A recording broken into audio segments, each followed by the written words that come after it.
Good evening and welcome to Arizona Horizon. I'm Ted Simons. First-year Arizona Congresswoman Yasmin Ansari recently traveled to El Salvador on behalf of the mistakenly deported Kilmar Abrego Garcia. We spoke to Congresswoman Ansari earlier today about that trip and other issues on Capitol Hill. Congresswoman Ansari, good to have you here. Thank you so much for joining us. We appreciate your time. A couple of things I want to talk about, but before we get to the trip to El Salvador and these sorts of things, a lot of budget talk on Capitol Hill right now, and including the GOP budget plan, $880 billion cut over the next decade. Medicaid and the ACA, a big part of the plans of the Republican Party right now. What are your thoughts from what you've heard? Well, first of all, Ted, thank you so much for having me on. This is such an important conversation to be having right now. Since I've been in Congress, from the jump, the conversation has been around this budget because from the get-go, Republicans voted for a continuing resolution and a budget framework, which, as you stated, directs the Energy and Commerce Committee to cut $880 billion. Republicans will continue to tell you and lie that this does not mean that Medicaid is being cut and that we are fear-mongering, but every expert and the CBO and the department within Commerce, the Congressional Research Service that looks at the numbers, has made clear there is no way to make those sorts of cuts without going after Medicaid. In my district, approximately 330,000 people rely on Medicaid, so the Republican budget would be detrimental. That committee markup is happening right now. Now, what is important to watch is that several moderate Republicans have said that they will not vote to cut Medicaid, and so the battle is ongoing right now to figure out, where they will end up. Indeed, and as you mentioned, as we speak, they're working on this thing, the draft plan regarding these cuts. There's some talk, though, that this draft plan is nowhere near what the more conservative Republican members on Capitol Hill wanted to see. There is already moderation. There is already a compromise. Is that how you see it? Well, I see this budget as an absolute disgrace. It not only does it direct cuts in Medicaid, I was in the Natural Resources Committee markup last week where we saw the most anti-environment legislation in decades in this country, with significant rollbacks to our climate progress, giving away a public lands tax breaks to the oil and gas industry like never before. We're looking at battles around basic programs like SNAP and food assistance and Head Start. All of these budget cuts are because Republicans want to give tax cuts to billionaires like Elon Musk and to the ultra rich in this country. And so I have been very concerned from the get-go about this budget. There is some concern, though, as well among those who say that, yes, those concerns are there, but the American public put these people in office to do things like that. Do they have a point?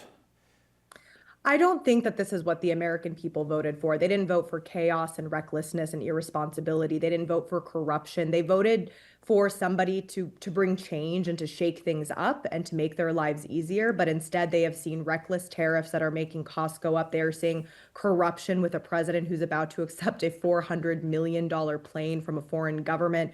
And they are seeing a Congress that is not willing to stand up to this administration ever because they are so scared of retaliation from Donald Trump and Elon Musk that they're willing to go to extreme lengths to make sure these people get crazy tax cuts that are not deserved. One last point here on the budget and the Medicaid aspect, especially because it impacts Arizona so much. There is thought in the draft plan to have a work requirement for poor childless adults. They got to prove that they're working 80 hours every month in order to qualify. Is that a kind of a reasonable thing that you see? Or again, is that a bridge too far? There's just a lot of fear mongering around Medicaid. There's, Republicans who will try to say that people are taking advantage of this. We know that 93% of those who are on Medicaid are already working.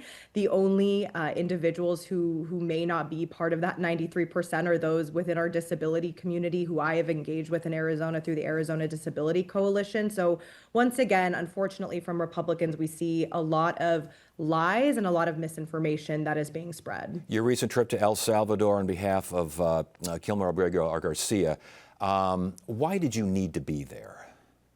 So to me, it is extremely concerning, especially as someone with a family history of parents who fled an authoritarian government, that we have co-equal branches of government in the United States. That is what our democracy is all about. And the fundamental right of due process for every single person is extremely important. This case is important because the Supreme Court of this country, the highest court in the land, voted 9-0 that this administration wrongfully deported him and must facilitate his return home. We know that this administration's tactic is to flood the zone. Donald Trump always wants to change the conversation. He's deflecting from this constitutional crisis and the fact that he is defying the Supreme Court. And so myself and my colleagues who went felt extremely determined to make sure we keep up the pressure on the administration. Somewhere within that flood, though, the Republicans are saying that they've deported an illegal immigrant gang member. They brought up domestic violence accusations. Here's a quote from the Republicans. "You're fighting on behalf of an El Salvadoran illegal immigrant and accused gangbanger and wife beater." How do you respond to that? I am fighting on behalf of due process for everybody in this country. I'm fighting to make sure that we as Americans do not lose what makes our country unique in the entire world and what makes us actually a free and fair country.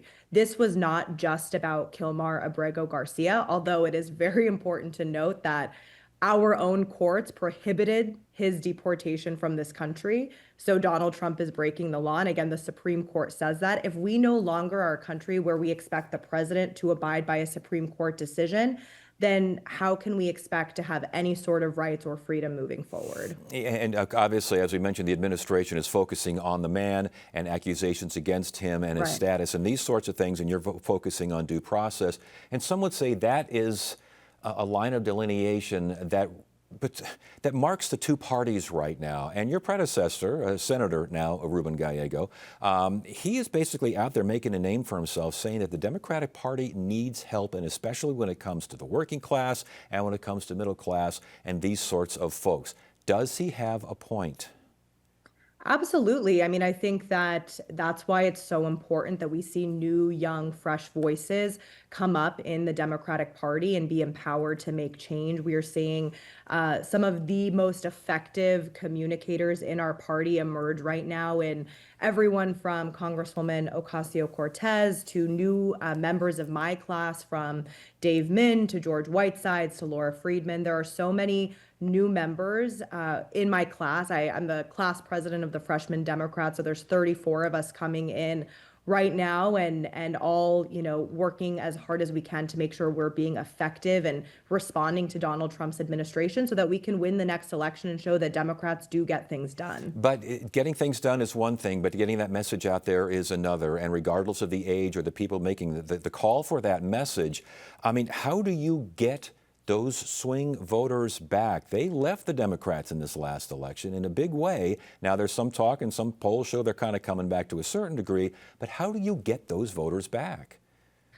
To me, I think what I've learned over the past couple of months is that the most important thing we can do is make sure that we are battling corruption at every turn. That's not just about the Trump administration or about Republicans. I think that's even within our own party. One of the issues that I have been the most vocal on is the issue, for example, of members of Congress trading stocks. I think that, I'm a proud sponsor of the legislation to ban members of Congress from trading stocks, because American people writ large rightly feel that the system is rigged against them, and the most powerful in this country are continuing to benefit and take advantage of the system.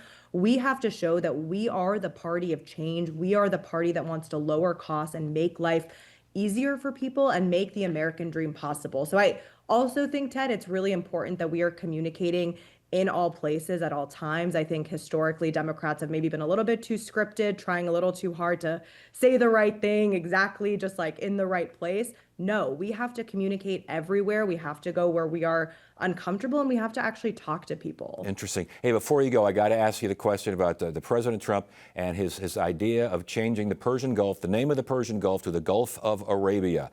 You have ties back to that part of the world here. What do you think? I think it's ridiculous. I mean, Donald Trump needs to stop focusing on changing the names of bodies of water. The Persian Gulf, again, it has been called the Persian Gulf for literally centuries, recognized as such by international bodies. I think it's really important to note the types of favors that Donald Trump is currying with foreign governments ahead of his trip to the Middle East, to Saudi Arabia, to Qatar, to other places. The most notable thing that Americans should be paying attention to is this insane corruption with the president saying that he's going to accept a $400 million luxury Boeing 747, not only to use as Air Force One while he's in office, but to use personally when he's out of office. This is crazy. If any Democrat had ever done this, everyone in this country would be losing their minds. And I will say that both Republicans and Democrats are calling this out, and rightly so, because again, it's showing that this is the most corrupt administration we have ever seen. Wow, we have so much to talk about, and it was good to have you on when we did. Congresswoman Yasamin Ansari, thank you so much for making time. We do appreciate it. It's good to speak with you. Thank you, Ted. Bye.